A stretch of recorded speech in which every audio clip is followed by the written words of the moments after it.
नमस्कार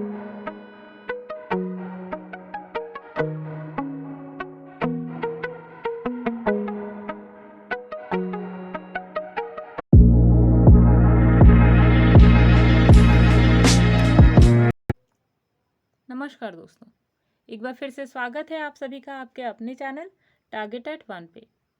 मैं हूं अमृता और आज को जो विषय है जिस पे हम चर्चा करने वाले हैं वो है सतत विकास। दोस्तों, अगर आपने जूनियर सुपर टेट का सिलेबस उठा करके देखा होगा तो उसमें खंड ए है जो सभी के लिए इम्पॉर्टेंट है, यानी कि कंपलसरी है। यानी कि अगर आप संस्कृत, हिंदी, इंग्लिश, विज्ञान या फिर सामाजिक विज्ञान या साइंस यानी कि विज्ञान या गणित की तैयारी कर रहे हैं तो इसके साथ ही आपको खंड ए भी तैयार करना होगा और खंड ए के अंतर्गत जो टॉपिक है सतत विकास, ये भी इक्वली पढ़ना होगा। तो दोस्तों, आज की जो हमारी चर्चा है सतत विकास, इस पे हम काफ़ी डिटेल में आज डिस्कशन करेंगे और इस वीडियो में आप जानेंगे सतत विकास क्या होता है। सबसे पहले सतत विकास जो टर्म है, जो सतत विकास शब्द है, वो कहाँ पर लिया गया था और इसकी परिभाषा किसने दी थी और इसके साथ साथ कितने सम्मेलन हैं जो सतत विकास को लेकर के रखे गए थे। इसके साथ ही इस वीडियो में हम जानेंगे कि सतत विकास के जो लक्ष्य हैं वो क्या क्या थे और उन लक्ष्यों की प्राप्ति के लिए क्या क्या जो कदम थे वो सरकार द्वारा या यूनेस्को द्वारा, ये जो भी संस्थाएं इससे जुड़ी हुई हैं, उन्होंने क्या इसको लेकर के कदम उठाया और क्या सतत विकास के अंतर्गत हम सभी का विकास हो पाया जैसा कि उसके लक्ष्य रखे गए थे। तो इन सभी महत्वपूर्ण विषयों के ऊपर आज हम चर्चा करेंगे अपने वीडियो में। तो अगर आप भी जूनियर सुपर टेट की प्रिपरेशन कर रहे हैं और आप भी सतत विकास के बारे में कंप्लीट जानकारी चाहते हैं तो प्लीज़ वीडियो को एंड तक देखें और एक एक पोर्शन जो है आपका, यानी जो हम यहाँ पे जो भी चीज़ें डिस्कस करने जा रहे हैं ना, वो सभी आपके सुपर टेट जूनियर के लिए बहुत ही ज़्यादा इम्पॉर्टेंट है। दोस्तों, सबसे पहले हम बात करेंगे सतत विकास क्या होता है। तो सतत विकास मतलब होता है कि हमारे पर्यावरण पर्यावरण मतलब होता है जिस एरिया के अंदर आप रहते हैं, जो आपके आस पड़ोस का एरिया होता है, चाहे आपका उसमें स्कूल आता है, आपके अपने जो फैमिली मेम्बर्स है वो आते हैं, ठीक है, आप जिस घर में रहते हैं वो आपके पड़ोसी, तो वो सारी चीज़ें आपके पर्यावरण में आती है, पेड़ पौधों से लेकर के मनुष्य से लेकर के जानवर तक सभी, ठीक है। तो बिना पर्यावरण को नुकसान पहुंचाए और जो भावी पीढ़ी को ध्यान में रखकर जो विकास किया जाता है वो सतत विकास कहलाता है। फॉर एग्जाम्पल, अगर आज आप जो पानी है, पानी को इस्तेमाल आप कर रहे हैं तो हर जगह आप देखेंगे एक मैसेज दिया जाता है कि पानी की बचत कीजिए। तो ऐसा क्यों कहा जाता है? तो ऐसा इसलिए कहा जाता है क्योंकि पानी जो है धरती पर धीरे धीरे उसका जो लेवल है, यानी जो हमारा जो वाटर टेबल है, वो धीरे धीरे नीचे की तरफ चलता चला जा रहा है। तो पानी को अगर हम बचाएंगे नहीं और पानी लगातार इसी तरीके से वेस्ट करते रहेंगे तो हमारी आने वाली पीढ़ी को पानी को लेकर के बहुत ही ज़्यादा दिक्कत का सामना करना पड़ सकता है। इसीलिए हर जगह आप देखेंगे ट्रेन्स में, टीवीज़ में और आर्टिकल्स में, एड्स में, मैगजीन्स में, हर जगह आपको मैसेज मिलता है सेव वाटर। तो दोस्तों, ये तो एक छोटा सा एग्जाम्पल था जिसके माध्यम से आपने ये समझा कि सतत विकास की जो परिभाषा है वो क्या होती है। और अगर आप एक शब्द में समझना चाहते हैं, तो एक लाइन में समझना चाहते हैं, तो आप इस तरीके से समझ सकते हैं कि बिना किसी को नुकसान पहुंचाए अगर आप लगातार आगे विकास कर रहे हैं तो यही कहलाता है आपका सतत विकास। तो मेरे ख्याल से आपने सतत विकास का जो कॉन्सेप्ट था या जो परिभाषा थी उसको समझ लिया होगा कि आगे बढ़ते चले जाना, यानी हमारा देश लगातार विकास करता जाए लेकिन इससे पर्यावरण को कोई भी नुकसान नहीं पहुंचे। फॉर एग्जाम्पल, आपने देखा होगा कई सारी इंडस्ट्रीज़ हमारे इंडिया में लगी हुई हैं, कई सारे केमिकल प्लांट हैं।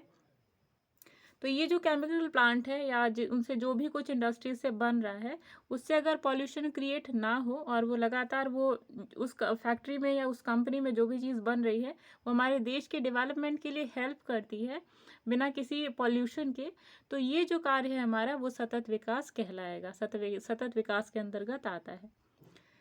तो इन एग्जाम्पल्स के माध्यम से, यानी इतने सारे एग्जाम्पल देने का मतलब सिर्फ ये था ताकि आप ये समझ सके कि सतत विकास होता क्या है। फॉर एग्जांपल अगर आपकी जूनियर सुपर टेट में एक क्वेश्चन आता है कि आपको 3-4 जो है वो एग्जांपल दिए हैं और आपसे कहा जाता है कि इनमें से कौन सा जो काम है या कौन सा ऐसी प्रक्रिया है या कौन सा ऐसा कार्य है जो कि सतत विकास के साथ में जुड़ा हुआ है। तो अगर आपका कॉन्सेप्ट क्लियर है यहाँ पर, तो आप वहाँ पे इजीली आंसर कर सकते हैं। ठीक है, तो इस वीडियो में हम आप सभी के लिए वो कॉन्सेप्ट भी लेकर आएंगे जो आपके सुपर टेट जूनियर के पर्सपेक्टिव से इम्पॉर्टेंट है, और जहाँ जहाँ पे जो जो पॉइंट इम्पॉर्टेंट है हम उसे भी डिस्कस करेंगे, ताकि आप अपने एग्ज़ाम के पर्सपेक्टिव से जो चीज़ें इंपॉर्टेंट है उसे ले सके, उसे समझ सके, और वही आपके एग्ज़ाम में अगर आता है तो आप इजीली आंसर कर सकते हैं। तो यहाँ से आपको 1-2 मार्क्स ज़रूर आ सकते हैं सतत विकास से। ठीक है, बहुत नहीं तो 1 मार्क्स आपको इजीली मिल सकते हैं आपके जूनियर सुपर टेट के एग्ज़ाम में।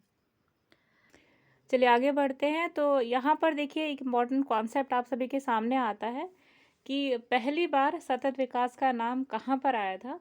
तो सबसे पहले जो सतत विकास का जो टर्म है या नाम है वो पहली बार लिया गया था रॉसल कर्सल द्वारा 1962 में, यानी कि 1962 में।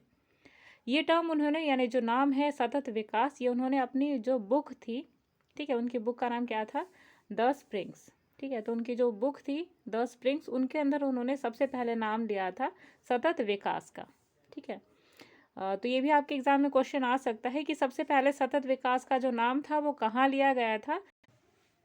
तो रॉसल कर्सल ने 1962 में पहली बार जो टर्म था सतत विकास वो मेंशन किया था। इसके साथ साथ इस बुक के अंदर उन्होंने एक आर्टिकल था जिसमें लिखा था डीडीटी के दुष्प्रभावों के बारे में, यानी कि लगातार जो हम डीडीटी यूज़ करते हैं तो उसके जो दुष्प्रभाव है वो क्या होते हैं। तो उसमें उन्होंने बताया था, डीडीटी जानने क्या है। डीडीटी एक टाइप का डिसइंफेक्टेंट होता है जो माइक्रो ऑर्गेनिजम्स के अगेंस्ट में यूज़ किया जाता है। तो डिसइंफेक्टेंट के रूप में जो डीडीटी आप इस्तेमाल करते हैं ना, तो उसके दुष्प्रभाव क्या थे हमारे पर्यावरण में। तो ये उन्होंने अपनी बुक के अंदर मेंशन किया था, जिसमें उन्होंने कहा था कि लगातार जीवों का जो स्तर है वो लगातार घटता चला जा रहा है, यानी जो डाइवर्सिटीज़ उभर कर आती हैं वो डीडीटी के कारण उभर कर डाइवर्सिटीज़ नहीं आ रही हैं। फॉर एग्जांपल आपने ये जो डीडीटी है वो इस्तेमाल कर लिया, तो जो नई प्रकार की स्पीशीज़ या बैक्टीरिया, वायरसेस या जो भी कुछ प्रजातियां आ रही हैं, जैसे कोरल रीफ है, ठीक है, या कुछ भी है, तो ये जो चीज़ें नई उभर कर आती हैं ना, बैक्टीरिया इन द सेंस आप यहाँ पे जो पॉजिटिव बैक्टीरियाज है जैसे कि कोविड-19 या जो भी कुछ है उससे आपको नहीं समझना है। बैक्टीरिया इन द सेंस जो पॉजिटिव बैक्टीरियाज होते हैं जो हेल्प करते हैं डाइवर्सिटीज़ ग्रो करने के लिए। ठीक है, उसके सेंस में आपको समझना है, नेगेटिव सेंस में नहीं। ठीक है, तो ये जो डाइवर्सिटीज़ होती है ना, तो इनको ख़त्म करने का जो काम था वो डीडीटी कर रही थी। तो ये क्या था, एक स्लो डाइवर्सिटी के अगेंस्ट में एक स्लो पॉइजन के रूप में काम कर रहा था। तो इसके अगेंस्ट में उन्होंने सबसे पहले जो टर्म था वो सस्टेनेबल डेवलपमेंट ग्रोथ जो टर्म था वो यहाँ पे उन्होंने दिया था। ठीक है, नेक्स्ट देखिए यहाँ से भी इम्पोर्टेंट, अच्छा ये जो टॉपिक है आपका, ये जो हमने कॉन्सेप्ट बताया, यहाँ से आपके 2 क्वेश्चन बन सकते हैं। पहला ये कि सबसे पहले जो सतत विकास का टर्म है वो किसके द्वारा दिया गया था, तो रॉसल कर्सल। कौन से सन में दिया गया था, 1962, और जो उन्होंने आर्टिकल दिया था डीडीटी के अगेंस्ट उससे आया था। ठीक है, आपसे ये भी क्वेश्चन पूछा जा सकता है कि सबसे पहले रॉसल कर्सल ने या जो टर्म है सतत विकास वो उन्होंने कहाँ मेंशन किया था। तो उनकी जो पुस्तक थी द स्प्रिंग्स, उसी में उन्होंने टर्म यानी कि सतत विकास इस्तेमाल किया था और बताया था कि सतत विकास क्या होता है। ठीक है, नेक्स्ट देखिए, नेक्स्ट जो इंपॉर्टेंट कॉन्सेप्ट है ये भी आप सभी के लिए बेहद ही ज़रूरी है, क्योंकि यही जो कॉन्सेप्ट 2-4 है ना, यहीं से क्वेश्चन आपके एग्जाम में बनते हैं सुपर टेट के। देखिए दूसरा कॉन्सेप्ट क्या है कि सबसे पहली बार जो परिभाषा थी सतत विकास की, इसके पहले तो आपने देखा टर्म यूज़ किया गया था, ठीक है, नाम दिया गया था सिर्फ, अभी ये पता नहीं था कि ये सतत विकास होता क्या है। लेकिन समझ तो सबकी विकसित हो गई थी, लेकिन उसको प्रॉपर टर्म में कैसा बोला जाए या आप उसको क्या परिभाषित किस तरीके से करें, ये पहले नहीं था। लेकिन बाद में चल करके ब्रूटलैंड आयोग जो था उसने इसको परिभाषित किया था अपनी रिपोर्ट में, और इनकी रिपोर्ट का क्या नाम था, हमारा साझा भविष्य। तो उसमें उन्होंने सतत विकास की एक परिपूर्ण जो परिभाषा थी वो दी थी ब्रूटलैंड आयोग में। तो यहाँ से भी देखिए आपका 2 क्वेश्चन बन सकता है। पहला ये कि पहली बार सतत विकास की परिभाषा कब दी गई थी, तो किसके द्वारा दी गई थी, तो ये ब्रूटलैंड आयोग के द्वारा दी गई थी। और उन्होंने जो सतत विकास को परिभाषित किया था वो कब दिया था, तो उनकी जो रिपोर्ट थी हमारा सांझा भविष्य, इसमें उन्होंने दिया था। तो इसको आपको एस्ट्रिक मार्क करना है इन दोनों पॉइंट्स को, ठीक है। तीसरा पॉइंट देखिए, ये भी बेहद ही ज़्यादा इंपॉर्टेंट है क्योंकि यहाँ से भी क्वेश्चन आपके एग्जाम में बनते हैं। तो ये तीसरा पॉइंट क्या है कि पहली बार 1992 में रियो डी जेनेरो, अच्छा रियो डी जेनेरो कहाँ पर है आपका, ब्राज़ील में, ये भी आपको ध्यान में रखना है। ब्राज़ील ही वो क्षेत्र है जहाँ पर कॉफ़ी का मैक्सिमम उत्पादन होता है पूरे विश्व में, ठीक है। तो फिलहाल हम यहाँ पे अपने कॉन्सेप्ट पे आते हैं। ये तो जीके जीएस का पोर्शन है जो आप हमारी वीडियोस पे आगे चल करके देखेंगे। तो ये देखिए, पहली बार जो थर्ड पॉइंट है हमारा, पहली बार 1992 में रियो डी जेनेरो जो कि ब्राज़ील में स्थित है उसमें पृथ्वी सम्मेलन हुआ था, ठीक है। पृथ्वी सम्मेलन जिसमें सतत विकास के प्रभावों को देखने के लिए ये जो सम्मेलन था वो रखा गया था, ठीक है। तो सतत विकास के जो भी लक्ष्य रखे गए थे वो यहाँ पर यानी कि 1992 में पूर्ण होते से कुछ नहीं दिखाई दे रहे थे, ठीक है। यानी कि 1992 में उन्होंने सोचा कि जो हमने सस्टेनेबल एसडीजी का लक्ष्य बनाया है क्या यहाँ पे पूर्ण होता दिखाई दे रहा है, क्या सारे जो ऑब्जेक्टिव्स थे, जो लक्ष्य थे वो पूरे हो गए, तो नहीं हुए थे, ठीक है। तो ये सम्मेलन का कुछ ऑब्जेक्टिव जो रखा गया था वो, तो उसका कुछ रिजल्ट या कॉन्सिक्वेंसेस वो दिखे नहीं। और उसके बाद क्या हुआ कि एक और जो टर्म था या एक और संधि टाइप की अगर आप कहें तो इस टाइप का एक संधि आपको आगे चल करके दिखा। तो चलिए उसके बारे में बात करते हैं। तो देखते हैं यहाँ से कहाँ से आपके एग्जाम में प्रश्न आ सकता है। तो यहाँ पे देखिए, यहाँ पे कई तरह के प्रश्न बन सकते हैं। पहला जो प्रश्न आपका बनता है वो ये कि 1992 में कौन सा सम्मेलन था जिसमें सतत विकास के प्रभाव देखने के लिए जो सम्मेलन किया गया था, तो वो था पृथ्वी सम्मेलन। कब रखा गया था, तो 1992 में। कहाँ रखा गया था, तो रियो डी जेनेरो ब्राज़ील में, ठीक है। तो यहाँ से इतने क्वेश्चन इंपॉर्टेंट आपके बनते हैं। देखिए, नेक्स्ट जो इम्पोर्टेंट पॉइंट है ये भी आपके लिए बेहद ही इंपॉर्टेंट है, वो ये है क्योटो प्रोटोकॉल के बारे में। देखिए यहाँ ये ऐसा टर्म है, इसे भी आप स्टार मार्क कर लें क्योंकि ये जो टॉपिक है ना क्योटो प्रोटोकॉल है, आपके ईवीएस के पेपर में जो आपका ईवीएस का सेक्शन होता है यूपी टेट या फिर सी टेट में, यहाँ आपने कहीं ना कहीं ज़रूर देखा होगा क्योटो प्रोटोकॉल। यही नहीं, आपके यहाँ तक यूपीएससी लेवल के क्वेश्चन जो आते हैं ना वो इसी पे बेस्ड आते हैं। तो ये बहुत ही ज़्यादा इंपॉर्टेंट है और इसे आपको ध्यान में रखना है। इसे एस्ट्रिक मार्क कर लें, डबल एस्ट्रिक कर लें, ठीक है। चलिए जानते हैं क्योटो प्रोटोकॉल होता क्या है। तो जो क्योटो प्रोटोकॉल है दोस्तों वो ना 1997 में आया था, ठीक है। ये क्या है, ये एक प्रकार की अंतर्राष्ट्रीय संधि है क्योटो प्रोटोकॉल, जिसमें ग्लोबल वार्मिंग के द्वारा हो रहे जो जलवायु में परिवर्तन होते हैं ना उसको रोकने के लिए ये जो संधि थी वो की गई थी सभी राष्ट्रों के बीच में। यानी कि जो ग्रीन हाउस इफेक्ट है, अगर आपने ग्रीन हाउस इफेक्ट का कॉन्सेप्ट नहीं पढ़ा है तो चलिए थोड़ा सा रिवाइज करते हैं। फॉर एग्जाम्पल ये आपकी क्या है, ये पृथ्वी है, ठीक है। इसके किनारे क्या है, एक हवा का एक वातावरण होता है जिसे आप एटमॉस्फेयर कहते हैं। तो इसमें कई तरह की गैसेस पाई जाती हैं, लेकिन हमारी पृथ्वी का के साथ में आप कहें दुर्भाग्य या फिर जो बुरी एक्टिविटीज़ हैं वो क्या है कि हमारी पृथ्वी के ऊपर हम बहुत ज़्यादा जो कन्वेंशनल सोर्सेज है वो यूज़ ना करने के कारण हम ये जो दूषित करने वाले, हमारी पृथ्वी को दूषित करने वाले जो प्रक्रियाएं हैं वो ज़्यादा कर रहे हैं। जैसे कि हम व्हीकल्स का यूज़ कर रहे हैं, पेट्रोलियम डीजल्स का यूज़ कर रहे हैं, लगातार इंडस्ट्रीज से धुआं निकल रहा है, ठीक है। ये जो स्मोक होता है, पोल्यूशन होता है, तो इनके कारण जो गैस होती है CO2, इसका प्रोडक्शन लगातार बढ़ता चला जा रहा है। और इन्हीं की प्रोडक्शन के कारण क्या हुआ कि हमारी एयर के ऊपर, हमारी जो अर्थ है उसके ऊपर एक CO2 का बड़ा सा ब्लैंकेट आ गया और हमारी पृथ्वी में जितना कंसंट्रेशन कार्बन डाइऑक्साइड का होना चाहिए उससे भी कई गुना अधिक CO2 का कंसंट्रेशन यहाँ बढ़ गया। और इसी के कारण क्या हुआ कि हमारी पृथ्वी, अच्छा ये CO2 काम क्या करती है, तो CO2 जो है वो गर्मी जो है उसको सोखने का काम करती है। और इसी कारण जब CO2 का कंसंट्रेशन हमारे एटमॉस्फेयर में बढ़ता चला गया तो गर्मी हमारे पृथ्वी के अंदर लगातार बढ़ती चली गई, ठीक है। और अभी हमने मेंशन किया आप सभी को, आपको पता भी होगा कि ये गत 50 वर्षों में हमारी पृथ्वी का जो टेम्परेचर है वो 1 डिग्री बढ़ गया है। और ये अभी आप कहेंगे कि 1 डिग्री टेम्परेचर बढ़ने से क्या हो सकता है, तो आपको ये भी ध्यान में रखना है कि इसी 1 डिग्री टेम्परेचर बढ़ने के कारण हमारे जो हिमालय जो स्नो एरिया, जो स्नो कैप है हमारी अर्थ की, जो आर्कटिक और अंटार्कटिक एरिया है, इसी 1 डिग्री टेम्परेचर बढ़ने के कारण जो आइस है वहाँ की वो लगातार पिघल रही है और समुद्रों का स्तर बढ़ रहा है, ठीक है। इससे क्या होता है कि जो छोटे-छोटे आइलैंड्स हैं वो सब डूबने की स्थिति में आ गए हैं, डूबने की कगार में आ गए हैं। तो ये जो टर्म था ना, ये यहाँ पे जो आपने पढ़ा ना अंतर्राष्ट्रीय संधि, ये इसी के रिगार्डिंग थी, यानी कि जलवायु परिवर्तन को लेकर के। ठीक है? तो आपको ध्यान में रखना है कि 1997 में एक संधि आई, अंतर्राष्ट्रीय संधि, जिसे क्योटो प्रोटोकॉल नाम दिया गया। इसका एक और नाम था, वो क्या था?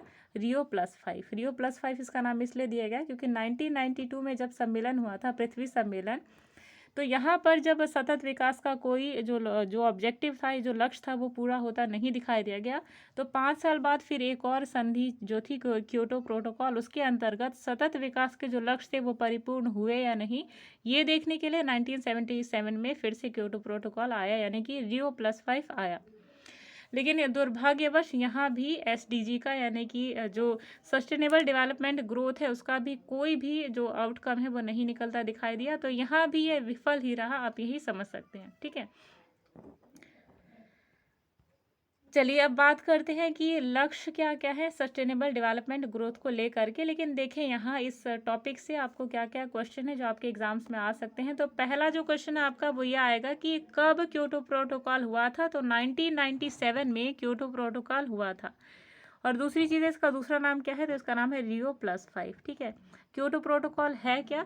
तो ये एक अंतर्राष्ट्रीय संधि है जो कई सारे देशों के बीच में करी गई थी, और ये बेसिकली ग्लोबल वार्मिंग यानी कि जलवायु परिवर्तन को रोकने के लिए की गई थी। तो ये भी इम्पोर्टेंट कॉन्सेप्ट है जो आपको जानना ज़रूरी था। चलिए आगे देखते हैं। आगे है दोस्तों सतत विकास के लक्ष्य। तो अभी हमने कहा कि सतत विकास के कुल 17 लक्ष्य थे जो रखे गए थे। तो इनमें से जो पहला लक्ष्य था वो था zero poverty. Zero poverty means था कि किसी भी देश में जो गरीबी का स्तर है वो निम्न है, या निम्न करने के लिए कुछ कदम उठाए जाएंगे सरकार के द्वारा, और एक टाइम ऐसा आएगा कि गरीबी बिल्कुल ही गायब हो जाएगी। ठीक है, गरीबी इन द सेंस कि एजुकेशन नहीं है, ठीक है, लगातार बीमारी से लोग मर रहे हैं, भूखमरी बढ़ रही है, माल न्यूट्रिशन बढ़ रहा है। तो ये सब किसके रिजल्ट्स हैं? पॉवर्टी के, यानी कि गरीबी के। तो ऐसा जो टाइम लिमिट बनाया जाए जिनमें सारे लक्ष्य पूरे हो जाए। हालांकि वो टाइम लिमिट कितनी है वो हम आपको लास्ट में चल के बताएंगे, क्योंकि ये बिल्कुल हाल ही का रिसेंट का टॉपिक है, तो इसलिए आपको इसे लास्ट में बताना होगा। चलिए पहले हम लक्ष्य की बात कर लें। चलिए दूसरा जो लक्ष्य था वो था ज़ीरो हंगर, यानी कि जो भूख था। हालांकि भूख तो कोई ख़त्म नहीं कर सकता, ये तो नेचुरल है, लेकिन फिर भी हंगर यानी कि भूखमरी से जो मौतें हो रही हैं, जो मृत्यु हो रही हैं, उनको रोकना जो सेकंड लक्ष्य था, यही है सतत विकास का। तीसरा है गुड हेल्थ एंड वेलबींग, यानी कि जो बीमारियां हैं वो हमारे जो किसी भी कंट्री में जो बीमारियां फैलती हैं, जैसे अभी आपने हाल ही में देखा होगा कोविड-19, इसके पहले आपने प्लेग देखा होगा कई सालों पहले, और इबोला वायरस। तो ये सारी चीज़ आगे है दोस्तों सतत विकास के लक्ष्य। तो अभी हमने कहा कि सतत विकास के कुल 17 लक्ष्य थे जो रखे गए थे। तो इनमें से जो पहला लक्ष्य था वो था zero poverty. Zero poverty means था कि किसी भी देश में जो गरीबी का स्तर है वो निम्न है, या निम्न करने के लिए कुछ कदम उठाए जाएंगे सरकार के द्वारा, और एक टाइम ऐसा आएगा कि गरीबी बिल्कुल ही गायब हो जाएगी। ठीक है, गरीबी इन द सेंस कि एजुकेशन नहीं है, ठीक है, लगातार बीमारी से लोग मर रहे हैं, भूखमरी बढ़ रही है, माल न्यूट्रिशन बढ़ रहा है। तो ये सब किसके रिजल्ट्स हैं? पॉवर्टी के, यानी कि गरीबी के। तो ऐसा जो टाइम लिमिट बनाया जाए जिनमें सारे लक्ष्य पूरे हो जाए। हालांकि वो टाइम लिमिट कितनी है वो हम आपको लास्ट में चल के बताएंगे, क्योंकि ये बिल्कुल हाल ही का रिसेंट का टॉपिक है, तो इसलिए आपको इसे लास्ट में बताना होगा। चलिए पहले हम लक्ष्य की बात कर लें। चलिए दूसरा जो लक्ष्य था वो था ज़ीरो हंगर, यानी कि जो भूख था। हालांकि भूख तो कोई ख़त्म नहीं कर सकता, ये तो नेचुरल है, लेकिन फिर भी हंगर यानी कि भूखमरी से जो मौतें हो रही हैं, जो मृत्यु हो रही हैं, उनको रोकना जो सेकंड लक्ष्य था, यही है सतत विकास। अगला है देखिए गुड हेल्थ एंड वेलबींग, यानी कि सतत विकास के अंतर्गत ये जो लक्ष्य था उसमें ये जो इम्पोर्टेंट कॉन्सेप्ट था वो दिया गया था कि किसी भी देश में जो बीमारियां उभर कर आ रही हैं, ठीक है, गरीबी या भूखमरी के कारण, जिसमें जब वायरसेस या वायरल इन्फेक्शन फैलता है, तो जिनमें बेसिक जो बीमारियां हैं जो जो ग्राउंड स्तर पे रहती हैं वो होती है हैज़ा, कॉलरा, टाइफाइड। तो ये सारी चीज़ें जब देश में से पूरे तरीके से ख़त्म हो जाए, यानी कि हर तरफ साफ और स्वच्छ माहौल हो और सब लोग जो सभी लोग हैं वो स्वस्थ नज़र आए, तो ऐसा लक्ष्य रखा गया था सतत विकास के अंतर्गत। हालांकि ऐसा पूरा करने में जो संस्थाएं हैं या जो सम्मेलन है जिनका जो लक्ष्य रखा गया है, क्या ये हो पाता है या नहीं, ये तो हालांकि बाद की बात है। लेकिन उस लक्ष्य के अंतर्गत ये भी रखा गया था कि जितने भी बीमारियां या जो बीमारियां वायरसेस या बैक्टीरिया के कारण या किसी भी कारण फैल रही हैं, तो इन सब चीज़ों को ख़त्म करना और एक स्वस्थ जीवन जीना, ये उसका भी एक लक्ष्य था सतत विकास का। अगला है देखिए क्वालिटी एजुकेशन। क्वालिटी एजुकेशन का मतलब ये नहीं है कि बच्चा बड़ा बड़ा सा बैग लेके जा रहा है, हैवी बैग लेके जा रहा है और बच्चे ने क्लास वर्क होमवर्क सब कंप्लीट कर लिया, 90% मार्क्स ले आ लिया, तो ये बच्चा वहाँ पे एजुकेटेड कहलाएगा या नहीं, ये तो बात की बात है। लेकिन क्वालिटी एजुकेशन कहने का मतलब ये है कि बच्चे का जहाँ पे सर्वांगीण विकास हो सके, कंप्लीट डेवलपमेंट हो सके, यानी कि बच्चा मॉरली, फिजिकली और इमोशनली डेवलप करे, यही होता है क्वालिटी एजुकेशन। यानी कि ऐसा नहीं हो जो आजकल हमें देखने को मिल रहा है कि बच्चों के पास एक से एक डिग्री, बीटेक है, एमटेक है, नेट क्वालिफाइड, गेट क्वालिफाइड, लेकिन हाथ में जॉब नहीं है। ठीक है, वैकेंसी निकलती है 10 साल बाद, 5 साल बाद, और बच्चों के हाथ कुछ नहीं लगता क्योंकि गिने चुने भी वैकेंसी निकलती है और उनमें कुछ ही बच्चे हैं जो सेलेक्ट हो पाते हैं, कई सारी सीटें खाली चली जाती हैं। तो ये किसके कारण होता है? क्वालिटी एजुकेशन ना मिलने के कारण ये जो दशा है, यानी कि बेरोजगारी, ये लगातार फैल रही है। ठीक है, देखिए अगला लक्ष्य क्या था? तो अगला लक्ष्य है क्लीन वाटर एंड सैनिटेशन, यानी कि साफ पानी और साफ सफाई का जो माहौल था, ये सभी देशों में हो पाए, इसलिए जो लक्ष्य था सतत विकास का रखा गया था। साफ पानी तो मूलभूत ज़रूरत है सभी मानव जाति की, तो ये तो सबसे पहला बेसिक जो लक्ष्य है ये होना चाहिए। चलिए अगला है जेंडर इक्वालिटी। जेंडर इक्वालिटी मतलब कि ये जो पहले का ट्रेंड चला आ रहा था कि लड़कियों के साथ में जो दुर्व्यवहार किया जाता था, यानी कि लड़कियों को स्कूल जाने का उतना हक नहीं था जितना लड़कों को था। ठीक है, लड़कियां हमेशा पिछड़ जाती थी एजुकेशन सिस्टम में।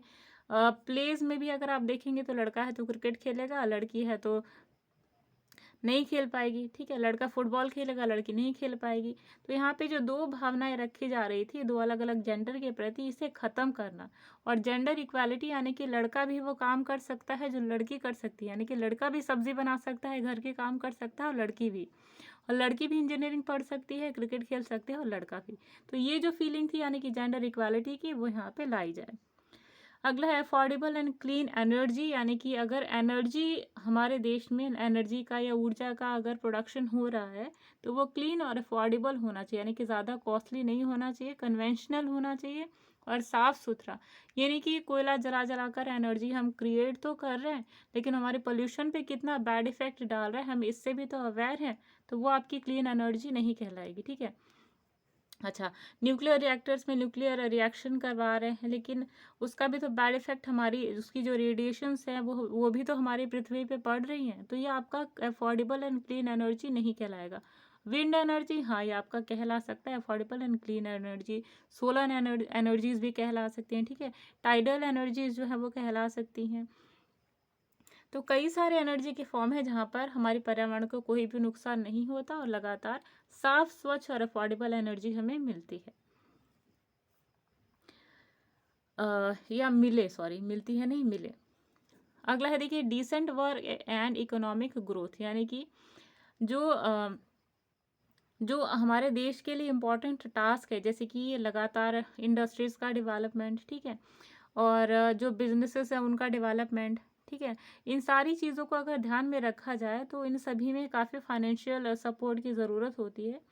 तो ऐसा कोई भी काम जिसकी वजह से हमारे पर्यावरण या हमारे समाज को नुकसान ना हो और लगातार जो इकोनॉमी है हमारे देश की वो लगातार बढ़ती है, किसी भी देश की वो बढ़ती रहे, तो इसके अंतर्गत ये लक्ष्य रखा गया था decent work and economic growth, यानी कि जहाँ पर इकोनॉमी तो हमारे देश की बढ़ी ही बढ़े लेकिन काम हो डिसेंट। ठीक है, ऐसा नहीं डिस्ट्रक्टिव टाइप नहीं हो कि आप बड़ा सा प्लांट है वो पहाड़ के ऊपर लगा रहे हैं और पहाड़ के अंदर छेद कर करके खनन प्रक्रिया से कई सारी चीज़ें हैं जो धरती के भीतर से निकाल रहे हैं और पहाड़ तोड़ते चले जा रहे हैं। तो ऐसा डिस्ट्रक्टिव वर्क नहीं होना चाहिए, डिसेंट वर्क होना चाहिए। अगला है इंडस्ट्री इनोवेशन एंड इंफ्रास्ट्रक्चर। तो इंडस्ट्रीज में इनोवेशन होनी चाहिए, यानी पहले ये बड़ी बड़ी चिमनियों में जो धुआं धधकता हुआ निकलता था, ऐसा नहीं होगा। स्मोक से छुटकारा पाए ऐसे कुछ इंडस्ट्री, ठीक है। केमिकल का लगातार प्रोडक्शन हो रहा है, तो ये सब भी नहीं होना चाहिए।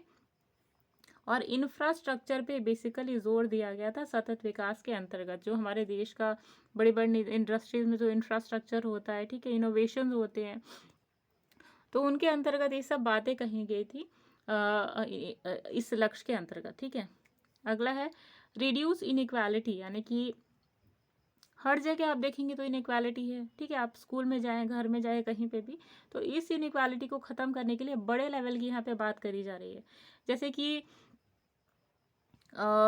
एक राज्य स्तर पे अगर आप देखें या विश्व के स्तर पर देखें, तो कुछ चीज़ें हैं जो कि ऊपर के लेवल पे रहती हैं। जैसे कि कोई कोई इंडस्ट्रीज़ हैं जिनमें बहुत ज़्यादा फाइनेंशियल जिनको सपोर्ट है, तो वो ऊपर की तरफ रहती हैं, और जो छोटे छोटे उद्योग हैं उनको भरने का मौका मिलता ही नहीं है। तो यहाँ पे सबको इक्वली रखा जाएगा, यानी कि अगर हमारे देश में कोई चीज़ बड़ी इंडस्ट्रियाँ प्रिपेयर कर रही हैं, तो कुटीर उद्योग को भी वहाँ पे इक्वालिटी मिलनी चाहिए। तो यहाँ पे उस इनइक्वालिटी को, यानी कि जो बराबर होना चाहिए वो चीज़ नहीं हो पा रही, तो इसलिए उस इनइक्वालिटी को ख़त्म करने की बात यहाँ पे की जा रही है। अगला है देखिए सस्टेनेबल सिटीज़ एंड कॉस्मोपॉलिटन। तो इसमें कहा जा रहा है कि लोगों को रोज़गार की दर जो है वो अपने राज्य में ही मिले, यानी कि अ, जो लोग हैं ज़्यादातर क्या करते हैं कि बड़ी सिटीज़ में चले जाते हैं, जैसे कि मुंबई हो गई, जैसे मुंबई हो गई आपकी, ठीक है, दिल्ली हो गए, जो मेट्रोपॉलिटन सिटीज़ हैं उनकी तरफ लोग क्या करते हैं, माइग्रेट करते हैं। तो आखिर उनको क्या ज़रूरत है ऐसा करने की? अगर उन्हें अपने ही राज्य में उन्हें अच्छा रोज़गार मिल जाए, तो उन्हें अपने घर, अपने बीवी बच्चे छोड़कर इतना दूर जाने की क्या आवश्यकता है? कोई आवश्यकता नहीं है, ठीक है। तो ये जो पॉइंट है सस्टेनेबल डेवलपमेंट के अंतर्गत, ये यही कहता है कि जो राज्य हैं या जो देश है वो अपनी ही सिटी में या अपने ही देश में, अपने राज्य में ही वो सारी चीज़ें डेवलप करे कि वहीं पर लोगों को रोज़गार मिल जाए, और दूसरे राज्यों के ऊपर जो कॉस्मोपॉलिटन सिटीज़ हैं या जो बड़ी जो सिटीज़ हैं, जैसे कि दिल्ली हो गया, बॉम्बे हो गया, उसके ऊपर बर्डन ना पड़े कि सब लोग गांव छोड़ छोड़ के बॉम्बे ही जा रहे हैं। तो बॉम्बे कितना रोज़गार देगा भाई? बॉम्बे के खुद के अपने भी तो राज्य के निवासी है ना। यही चीज़ें देख देख कर जो सारे राज्य उसमें आपने देखा होगा, जैसे एमपी है, ठीक है, आपका हरियाणा हो गया, तो एमपी में क्या है कि 75% रिजर्वेशन एमपी के खुद के जो कैंडिडेट्स हैं उनको मिलेगी। तो सोचिए, अगर इतना बर्डन लगातार बढ़ता रहेगा हर राज्य के ऊपर, तो फिर रोज़गार बचेगा कहाँ? गांव में कोई रहेगा ही नहीं रोज़गार करने के लिए, सब तो सिटीज़ पे जा रहे हैं। तो ये भी एक आउटकम निकल कर आएगा अगर सस्टेनेबल सिटीज़ और कॉस्मोपॉलिटन के अंतर्गत ये सब चीज़ें अगर नहीं मेंशन हुई, तो सब लोग रोज़गार के लिए शहरों की तरफ बर्डन एक क्रिएट हो जाएगा, और वहाँ भीड़ भाड़ हो जाएगी, और गांव जो है वो पिछड़ जाएगा। इसके लिए कि ओवरऑल डेवलपमेंट के लिए, यानी कि गांव में भी उतनी डेवलपमेंट हुई कि शहरों पे बर्डन ना पड़े, इसलिए ये पॉइंट वहाँ पर भी रखा गया। अगला है देखिए रिस्पॉन्सिबल कंजम्पशन एंड प्रोडक्ट्स, यानी कि इसके अंतर्गत कहा गया है एक तरीके से आत्मनिर्भर बनना। तो आत्मनिर्भर बनने का मतलब क्या, कि जिस चीज़ की हमें ज़रूरत है उसकी प्रोडक्शन हम खुद अपने देश में, अपने राज्य में कर सकें।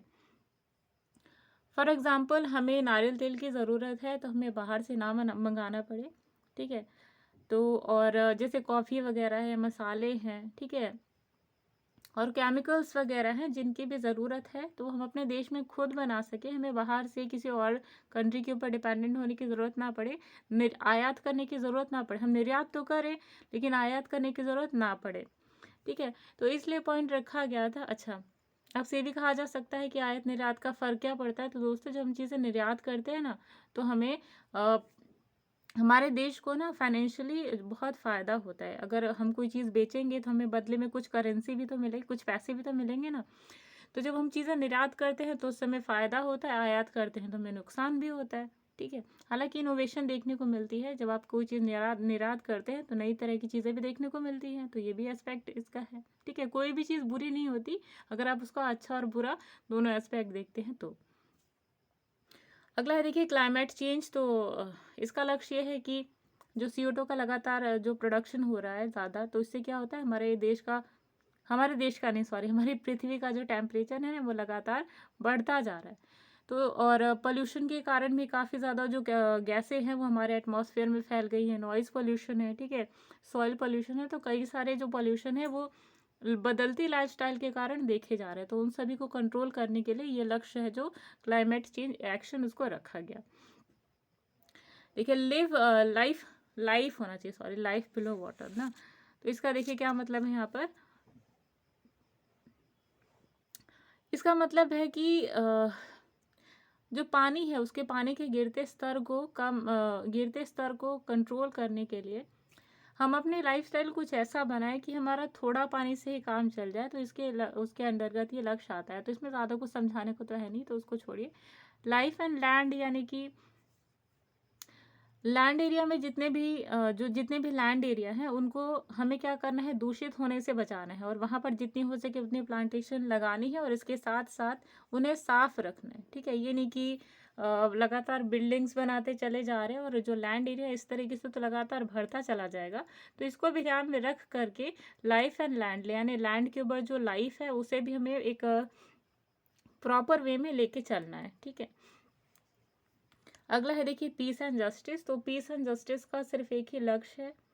जैसे आपने देखा कि लगातार क्राइम बढ़ते चले जा रहे हैं। क्राइम बढ़ने का जो रीज़न है वो बेरोजगारी भी हो सकता है, भूखमरी भी हो सकता है, या कई सारे रीजंस होते हैं। आप यहाँ पे पर्टिकुलरली नहीं कह सकते कि एक ही रीज़न है। तो पीस एंड जस्टिस में आता है कि जितने भी लोग रह रहे हैं उन्हें न्याय मिले, शांति के साथ सभी का जीवन यापन हो। तो ये सारी चीज़ें पीस एंड जस्टिस के लक्ष्य में आ जाती हैं। जैसे कि अगर कोई क्राइम भी हुआ, ठीक है, तो अगर आपने उस बंदे को टाइम से सज़ा दिला दी तो ठीक है। अगर नहीं दिलाई तो क्या होगा, जिसको इनजस्टिस जिसके साथ हुआ वो तो अगली बार फिर से क्राइम करेगा कि नहीं, ये तो बच गया बंदा ये बंदा बच गया, और नेक्स्ट टाइम इससे कोर्ट ने तो सज़ा नहीं दी, लेकिन मैं जब 10 साल बाद छूट कर आऊँगा तो मैं ज़रूर बदला लूँगा।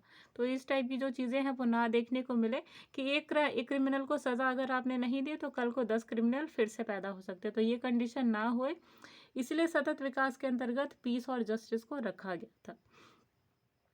अगला है देखिए to implement all objectives mentioned above. अच्छा, ऑल द ऑब्जेक्टिव्स होगा, ठीक है, ऑल ओल्ड नहीं होगा, ऑल द ऑब्जेक्टिव्स होगा, यानी कि 17वां ये है, सबसे इम्पॉर्टेंट है ये 17वां। क्यों इम्पॉर्टेंट है, क्योंकि ये 17वां लक्ष्य ये था कि इधर अपने जितने भी ये सब ऑब्जेक्टिव्स पढ़े, यानी कि लक्ष्य पढ़े, उन सभी को पूरा करने के लिए जो भी उपाय होते हैं ना, उन सभी को काम में लाना है। यानी कि इन सभी 16 ऑब्जेक्टिव्स की इम्प्लीमेंटेशन की बातें यहाँ 17वें नंबर ऑब्जेक्टिव में कही गई हैं, ठीक है। यानी कि वो सारी चीज़ें जो कि सस्टेनेबल ग्रोथ को सपोर्ट करती हैं उनको किस तरीके से अपने काम में लेकर आना है, उस पर किस तरीके से काम करना है, वही 17वें लक्ष्य पे कही गई है, ठीक है। तो देखिए यहाँ से जो आपके जूनियर सुपर टेट में सॉरी जो क्वेश्चन बन सकता है वो ये होगा कि आपको यहाँ से पूछा जा सकता है कि 4 आपको ऑप्शन दिए जा सकते हैं जिनमें पूछा जा सकता है कि इनमें से कौन सा जो है जो सतत विकास के लक्ष्य के अंतर्गत नहीं आता। तो अगर ये सारी चीज़ें यानी कि ये और ये आपको मिल जाता है, दैट मीन्स कि सस्टेनेबल ग्रोथ के जो है वो 17 ऑब्जेक्टिव्स हैं। इनके अलावा कोई और मिलता है तो आप कह सकते हैं कि नहीं है, ठीक है। चलिए, तो दोस्तों यहाँ तो हमने 17 ऑब्जेक्टिव्स की बात करी। अच्छा देखिए यहाँ से भी एक इम्पॉर्टेंट टॉपिक है आपका जो बन सकता है, वो क्या है, अभी हमने SDG की बात की थी, सस्टेनेबल डेवलपमेंटल ग्रोथ, ठीक है, या सस्टेनेबल डेवलपमेंट ग्रोथ। लेकिन एक MDG भी होता है, और MDG क्या होता है, चलिए देखते हैं।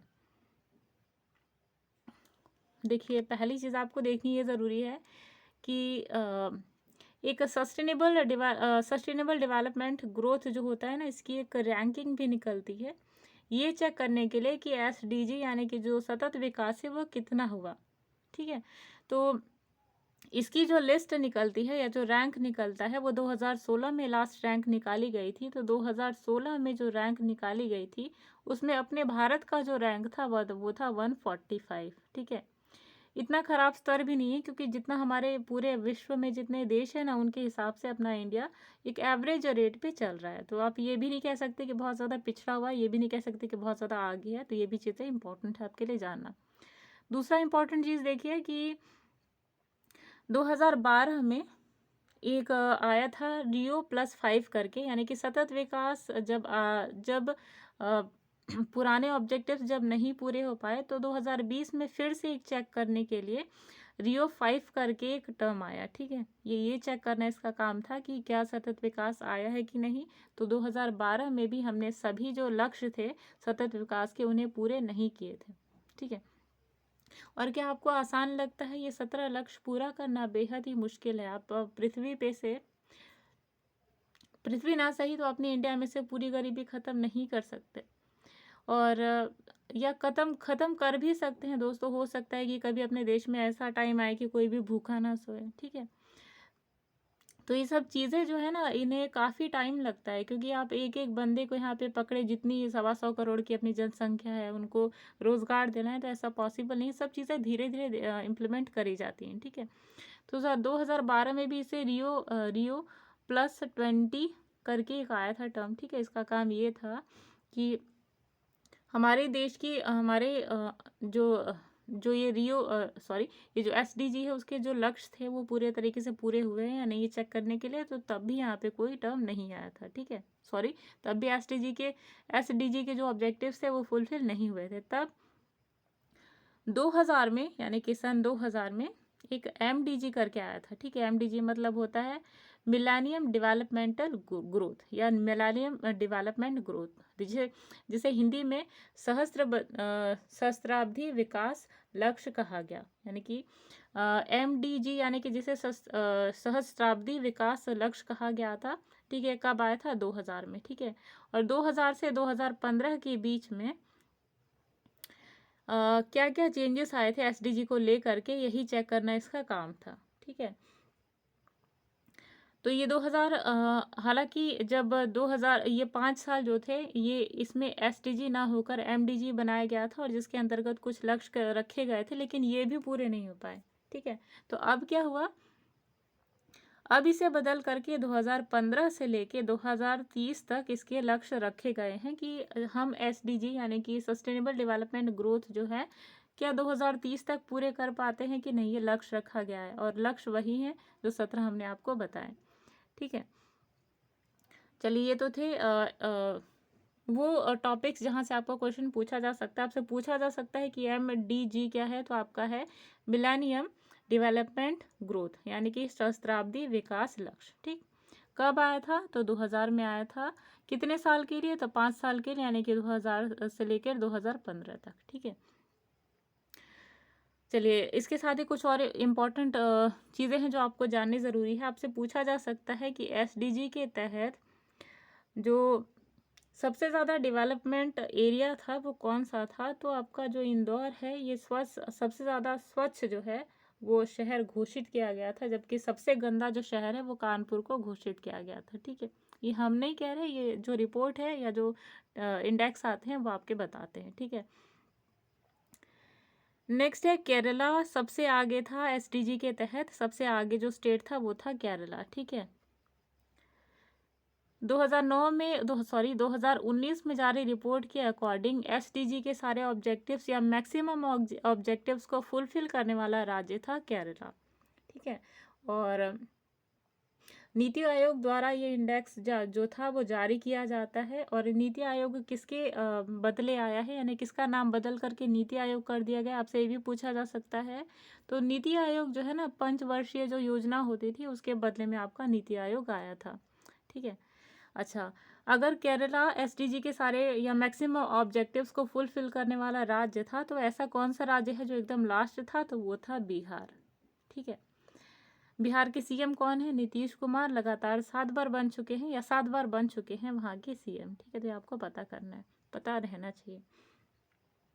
तो दोस्तों, SDG से जितने भी इम्पोर्टेंट कॉन्सेप्ट थे हमने यहाँ पर आपके साथ में डिस्कस किया। अगर आपको हमारा कॉन्सेप्ट अच्छा लगता है तो प्लीज़ एक लाइक ज़रूर दीजिएगा, और इसी टाइप की कॉन्सेप्ट जो आपके सुपर एड से रिलेटेड है, ऐसे ही कॉन्सेप्ट और डिस्कस करने के लिए हमारे चैनल को ज़रूर सब्सक्राइब कीजिएगा, टारगेट एट 1। तो चलिए दोस्तों, यहीं पे लेते हैं हम आप सभी से विदा। तब तक के लिए बाय बाय।